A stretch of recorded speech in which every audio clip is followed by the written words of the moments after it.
उद्योग निकाय 2030 तक 2 ट्रिलियन अमेरिकी डॉलर का निर्यात हासिल करने की रणनीति पर विचार कर रहा है।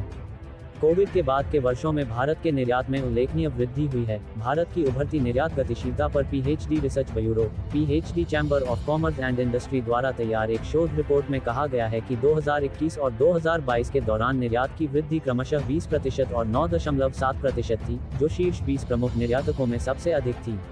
PhD chamber of commerce and industry के अध्यक्ष संजीव अग्रवाल ने आज यहां जारी प्रेस बयान में कहा, सरकार द्वारा प्रदान किए गए गतिशील नीति वातावरण के साथ साथ निर्यातकों के वैश्विक मूल्य श्रृंखलाओं से जुड़ने के प्रयासों से निर्यात मात्रा में वृद्धि हुई है।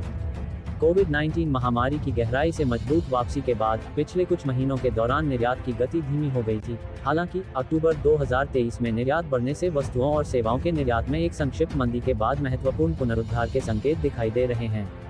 श्री अग्रवाल ने कहा, उन्होंने कहा, पिछले 10 वर्षों के दौरान निर्यात में काफी तेजी आई है, जो वित्त वर्ष 2011 में 375 बिलियन अमेरिकी डॉलर से बढ़कर वित्त वर्ष 2023 में 770 बिलियन अमेरिकी डॉलर हो गया है। अब भी गतिशीलता, विकेंद्रीकरण, दिशा और आपदा प्रूफिंग के 5 प्रमुख तत्वों के साथ भारत की नई विदेश व्यापार नीति FTP 2023 की शुरुआत का उद्देश्य निर्यातकों के लिए एक सक्षम पारिस्थितिकी तंत्र बनाना है। PhD chamber of commerce and industry के कार्यकारी निदेशक डॉक्टर रणजीत मेहता ने कहा, ये भारतीय अर्थव्यवस्था के आकार और इसके विनिर्माण और सेवा क्षेत्र के आधार पर विचार करते हुए भारत के निर्यात की मात्रा को बढ़ाएगा। डॉक्टर मेहता ने कहा, FTP 2023 का उद्देश्य प्रत्येक राज्य को वैश्विक व्यापार के साथ एकीकृत करने में सक्षम बनाने के लिए प्रचार और विकास करके वैश्विक बाजारों में भारत की प्रतिस्पर्धात्मकता को बढ़ाना है, जो भारत के आत्मनिर्भर बनने के दृष्टिकोण के अनुरूप एक कदम है।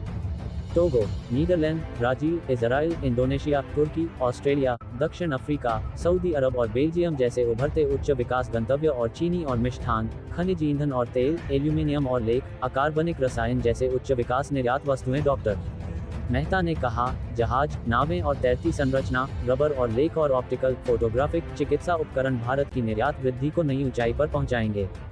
शीर्ष 10 अत्यधिक बढ़ते निर्यात स्थलों ने पिछले 5 वर्षों वित्त वर्ष 2019 से वित्त वर्ष 2023 औसत के दौरान लगातार वृद्धि देखी है, जिसमें टोगो 73%, नीदरलैंड 36%, ब्राजील 28%, इजराइल 27% शामिल हैं, इंडोनेशिया 24%, तुर्की 22%, ऑस्ट्रेलिया 20%, दक्षिण अफ्रीका 19%, सऊदी अरब 16% और बेल्जियम 13%, रिपोर्ट में कहा गया है।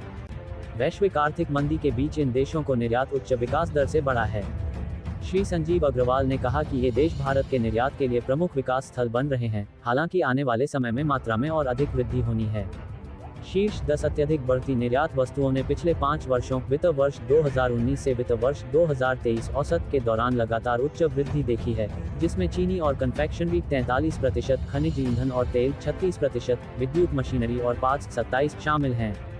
प्रतिशत, एल्यूमिनियम और वस्तुएं 18%, अकार्बनिक रसायन, कीमती और दुर्लभ पृथ्वी धातुएं 16%, विविध रासायनिक उत्पाद 16%, अनाज 14%, लोहा और इस्पात 12%, जहाज, नावें और शोध। रिपोर्ट में कहा गया है कि फ्लोटिंग संरचनाएं 11%, रबर और लेख 11% और ऑप्टिकल, फोटोग्राफिक, चिकित्सा उपकरण 10%। श्री अग्रवाल ने कहा कि उच्च वृद्धि उच्च मात्रा वाली निर्यात वस्तुओं में भारत की निर्यात वृद्धि को नई ऊंचाई तक बढ़ाने की महत्वपूर्ण क्षमता है। उद्योग निकाय ने 6 अंकों के हार्मोनाइज्ड सिस्टम HS कोड के आधार पर 75 उत्पादों की पहचान की थी। ये 75 वस्तुएं वित्त वर्ष 2023 के लिए भारत के कुल निर्यात का लगभग 50% हैं। So the total target is 2 trillion by 2030. So how to achieve this target and what are the dynamics of exports during the recent years that we observed from 21 to the recent years that our export volumes are increasing tremendously, and these have been increased from $375 billion to 770 billion last year. And we identified that the emerging destinations, because we have top 25 export destinations where the majorly exports are destined at around more than 70% to those economies. But how many economies of these top 25 exporters are performing well, and what is the growth rate during the last 5 years on an average? Then we had identified 75 products in the financial year 21-22 that these products are most promising products to move forward and to become. मैं doctor SP Sharma, chief economist, PhD chamber of commerce and industry. हमारा जो vision है, जो 2030 के लिए सरकार ने जो टारगेट रखा है $2 ट्रिलियन अचीव करने का, जिसमें से 1 ट्रिलियन सर्विसेज एक्सपोर्ट रहेंगे, 1 ट्रिलियन जो है मर्चेंडाइज एक्सपोर्ट्स रहेंगे। तो उसमें हमारी रेजिलियंस कैसी है, हमने लास्ट के जो 2 इयर्स हैं, जो पोस्ट कोविड जिनको हम 2021 और 22 में कैसी हमने परफॉर्मेंस की है, उसमें हमने देखा कि हमारी जो इकॉनमी है, हमारे जो एक्सपोर्ट्स हैं, वो टॉप 20 एक्सपोर्टर्स में सबसे ज़्यादा रेजिलियंट एक्सपोर्ट्स रहे हैं। हमारी जो ग्रोथ है वो टॉप 20 एक्सपोर्टर से ज़्यादा है। उसके बाद हमने देखा कि हमारे इमर्जिंग जो डेस्टिनेशन कंट्रीज़ हैं, उनके साथ हमारा कैसे एक्सपोर्ट ग्रो कर रहा है। टॉप 25 कंट्रीज़ का एनालिसिस किया गया। उसके बाद फिर कमोडिटीज़ का एनालिसिस किया गया। फिर हमने जो आज से 2 साल पहले एक 75 प्रोडक्ट्स की एक चार्ट बनाई थी कि ये 75 प्रोडक्ट्स ऐसे हैं जिनके बेसिस पे इंडिया $2 ट्रिलियन इकॉनमी, $2 ट्रिलियन के एक्सपोर्ट इकॉनमी बन सकता है बाय 2030।